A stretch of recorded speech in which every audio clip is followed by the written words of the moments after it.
Enfin, les Mugiwara entrent en action, on va parler directement de ce chapitre de transition qui était vraiment très cool. Mais avant toute chose, merci beaucoup pour les 1300 abonnés. Je vous le dis franchement, ça me touche de semaine en semaine, les abonnés augmentent et ça fait vraiment très plaisir. On commence avec la partie 1 comme d'habitude, c'est parti. Dans cette partie 1, on va parler de Imu et du cœur d'Elbaf. Donc déjà, on savait que Imu, son but était de tuer Jarl, mais maintenant on sait aussi qu'elle veut détruire le cœur d'Elbaf. Là, il y a une question qui se pose. Qu'est-ce qu'est le cœur d'Elbaf? Pour moi, il y a littéralement 3 options. La première option, c'est que le cœur d'Elbaf est Loki et que du coup, Imu doit détruire Loki. Pourquoi? Parce que Loki représente, j'ai envie de dire, la plus grosse menace sur Elbaf, la plus grosse menace parmi les géants. La deuxième option pour moi, il se pourrait que ce soit le Ragnir, parce que concrètement, si le Ragnir, j'ai envie de dire, représente vraiment le Mjolnir qui pourrait lui-même déclencher le Ragnarok, bah en fait, ça pourrait être vraiment le cœur d'Elbaf, le pouvoir spécial d'Elbaf qui a été volé par Loki à Harald. Et ça, je pourrais trouver ça très intéressant. Et enfin, la troisième option, bien évidemment, c'est une chose qu'on ne connaît pas. Peut-être par exemple quelque chose qui est situé au cœur de l'arbre d'Adam. Donc ça en vrai on verra un petit peu plus tard, mais je trouve ça très intéressant. Toujours aussi mystérieux, mais franchement Oda sur ça il nous régale.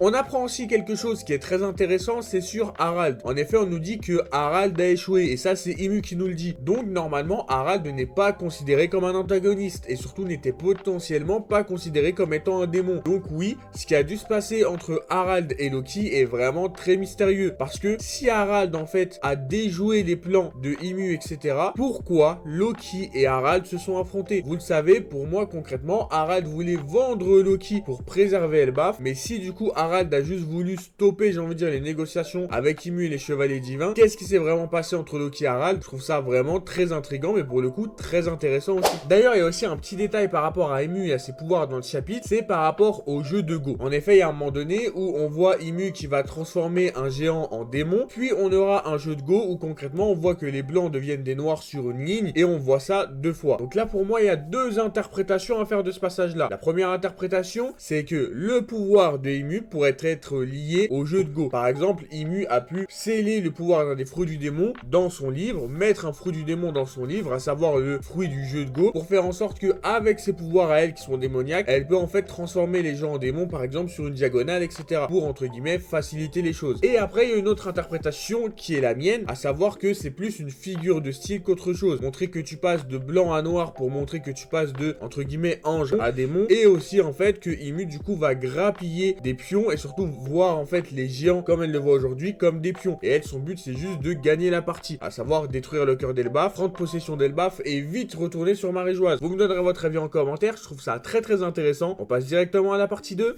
C'est parti. Dans la partie 2, on va parler de Killingam et de son fruit du démon. D'ailleurs, petite parenthèse par rapport à ça, la semaine dernière, je vous avais dit que pour moi, les MMA étaient l'abréviation pour les chevaliers divins, mais en fait, pas du tout, et c'est beaucoup plus logique comme ça. Les MMA sont en fait les démons créés par Killingam. Vous le savez, les MMA en français, c'est les démons oniriques. On en a déjà parlé, les démons oniriques sont des démons liés aux rêves, et du coup, en fait, c'est totalement logique. Et ce qui est assez fou avec le pouvoir de Killingam, c'est qu'il peut matérialiser les peurs des enfants, et en plus, du coup, vu qu'ils disent que là, il y a plein de démons etc par Imu, du coup ils ont encore plus peur d'autres démons, donc ils vont créer encore d'autres créatures, d'autres MMA, ce qui fait que là pour l'instant Killingam est extrêmement puissant et en fait est vraiment à lui tout seul en train de se constituer une armée supplémentaire avec l'armée des géants démoniaques d'Imu, et je trouve ça vraiment intéressant pour le coup. On a eu d'ailleurs l'apparence réelle de Killingam, on va se dire les choses, il est BG. Moi je le voyais un petit peu peut-être comme un gars un petit peu timide etc, il a une tête de psychopathe, il est un peu BG. Le seul truc qui est un petit peu bizarre je trouve, c'est qu'il ressemble énormément à Shirley. Vous savez, c'est la femme sur l'île des hommes poissons qui va un petit peu voir dans l'avenir etc.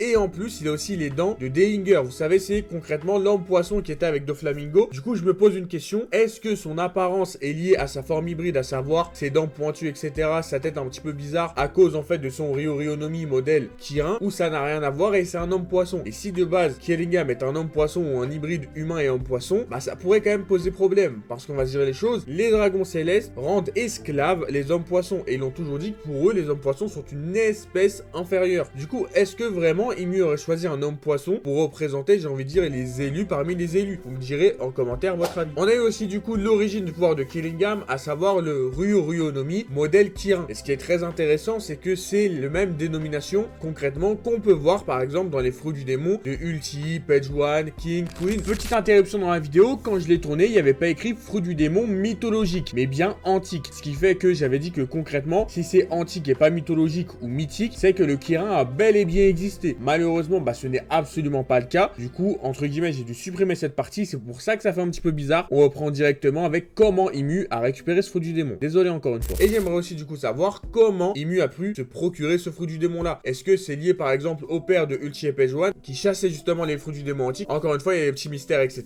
Mais je trouve ça vraiment très intéressant pour le coup. Et là où tout ça c'est intéressant, c'est que Kiringam est en forme hybride. Et que du coup, c'est pour ça qu'il y a les nuages, etc.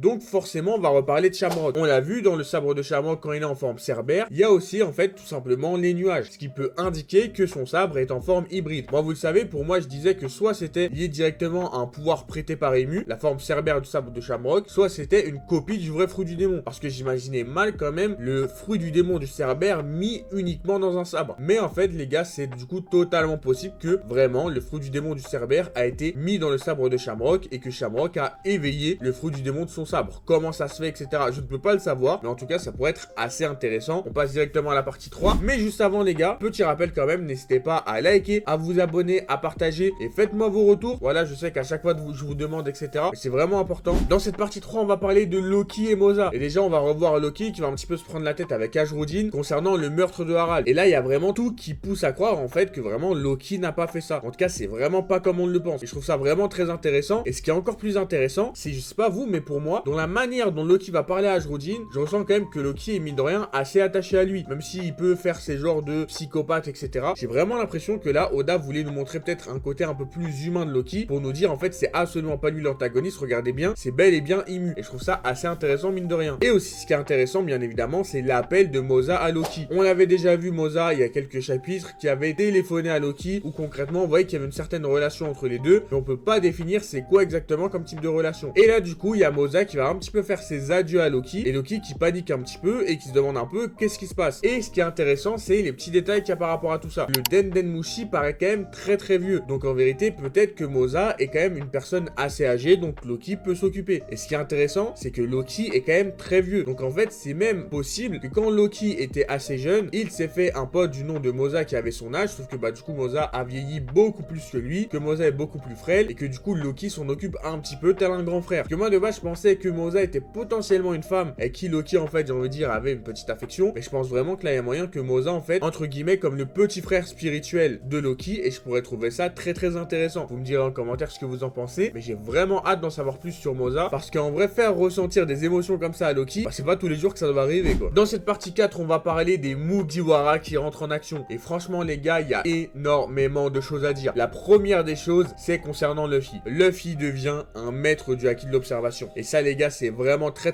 appréciable parce que du coup on voit vraiment les progrès de Luffy parce que quand Chopper va tomber, Luffy sait que c'est Chopper. Il ne l'a pas vu, en fait même lui il dit mais comment je sais ça? Comment je sais que c'est Chopper? Il pouvait pas le voir, il ne pouvait pas l'entendre, mais pour moi le truc c'est que grâce au haki de l'observation de Luffy, à force à chaque fois de l'utiliser, de le repousser dans ses limites, il y a un moment donné où concrètement il va utiliser le haki de l'observation un petit peu naturellement, un petit peu tout seul. Et c'est peut-être même potentiellement par exemple ce que faisait Kaido avec le haki de l'armement, ou même ce que faisait un petit peu Big Mom avec le haki de l'armement. Ce qui peut montrer en fait pourquoi ils sont aussi résistants et beaucoup plus résistants qu'un Luffy de base, c'est parce qu'ils utilisent le haki de l'armement naturellement. Et là en fait il se pourrait que du coup lui Luffy fasse ça mais avec le haki de l'observation. Parce que faut rappeler les choses quand même, Luffy a développé le haki de l'observation avancé bien avant le haki de l'armement avancé. Donc en fait c'est largement possible que maintenant Luffy va utiliser le haki de l'observation un petit peu plus naturellement, ressentir encore mieux les choses, et du coup quand il va utiliser vraiment le haki de l'observation en le voulant, là du coup ça va être vraiment beaucoup plus efficace. Vous me direz en commentaire votre avis par rapport à tout ça bien évidemment. Maintenant on va parler de Gaban et Luffy et franchement les gars il y a énormément de choses à dire. Déjà en vrai je trouve ça quand même assez stylé parce qu'on a Luffy qui va apprendre que Gaban était dans l'équipage de Roger, et en vrai la première réaction qu'il a c'est oh là là il doit connaître Shanks, il doit lui parler de Shanks, etc. Du coup ça montre vraiment l'amour de Luffy pour Shanks alors qu'il aurait pu lui poser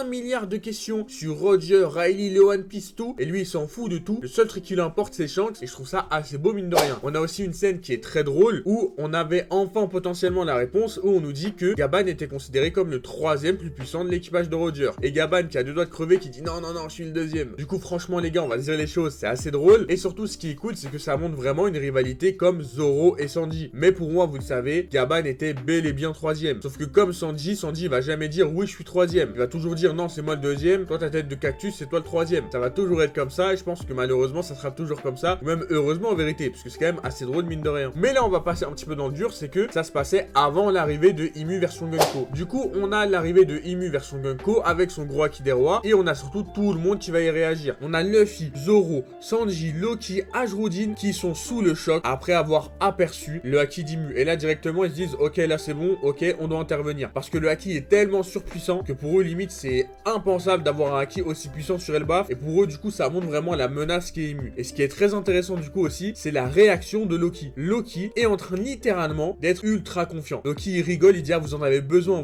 d'impuissance. Ce qui montre que mine de rien Loki est vraiment très puissant. Et aussi il y a un petit détail par rapport à ça je pense, c'est que Loki a déjà été confronté à des haki des rois extrêmement puissants. Par exemple comme celui de Shanks. Donc maintenant Loki veut vraiment se mobiliser et se motiver à aller combattre cette menace là. Et pour moi vous le savez, Loki va combattre les deux capitaines géants, Luffy va bien évidemment combattre Imu, Zoro va combattre Killingham, et oui les gars j'ai changé d'avis, et on va avoir Sanji qui va combattre Summers, parce que dans la dernière vidéo il y a quelqu'un qui a dit quelque chose de très pertinent, à savoir que Summers a fait du mal à Robin. Summers a littéralement fait énormément de mal à Robin, du coup Sanji peut aller vouloir en fait se venger de Summers par rapport à Robin. Et d'ailleurs en vrai ça serait très cool, parce qu'on va se dire les choses, dans la bataille à Wano, c'est Robin qui a sauvé Sanji de Black Maria. Du coup là on pourrait avoir vraiment Sanji qui va entre guillemets venger et sauver Robin, du coup ça pourrait être très très cool. En tout cas j'espère que la vidéo vous a plu, si c'est le cas n'oubliez pas de lâcher un like, un commentaire, à vous abonner. On a eu un très très bon chapitre de transition, j'ai hâte du prochain chapitre, juste attention, la semaine prochaine il y a une pause, du coup moi le mardi prochain à 18 h, je vais vous donner une petite théorie, une petite analyse que je traîne en fait j'ai envie de dire depuis des années. Vous me donnerez votre avis par rapport à tout ça, moi je vous dis à une prochaine, salut tout le monde.